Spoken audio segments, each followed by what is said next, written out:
अस्सलाम वालेकुम प्यारे बच्चों।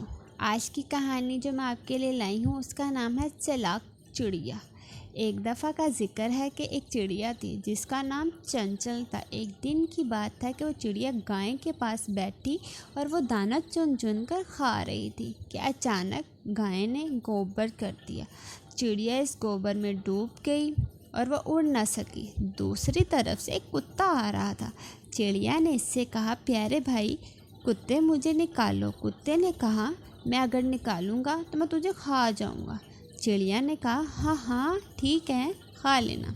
कुत्ते ने चिड़िया को गोबर से बाहर निकाला तो वो चिड़िया को खाने लगा। तो चिड़िया ने कहा, मुझे धो तो लो। कुत्ते ने चिड़िया को नल के पास ले गया। चिड़िया को धोकर इसे खाने लगा तो चिड़िया ने फिर से कहा, अरे भाई कुत्ते मुझे सुखा तो लो। कुत्ते ने चिड़िया को धूप में रख दिया। थोड़ी देर में चिड़िया के पर सूख गए और चिड़िया फिर से उड़ गई और कुत्ता मुंह देखता ही रह गया।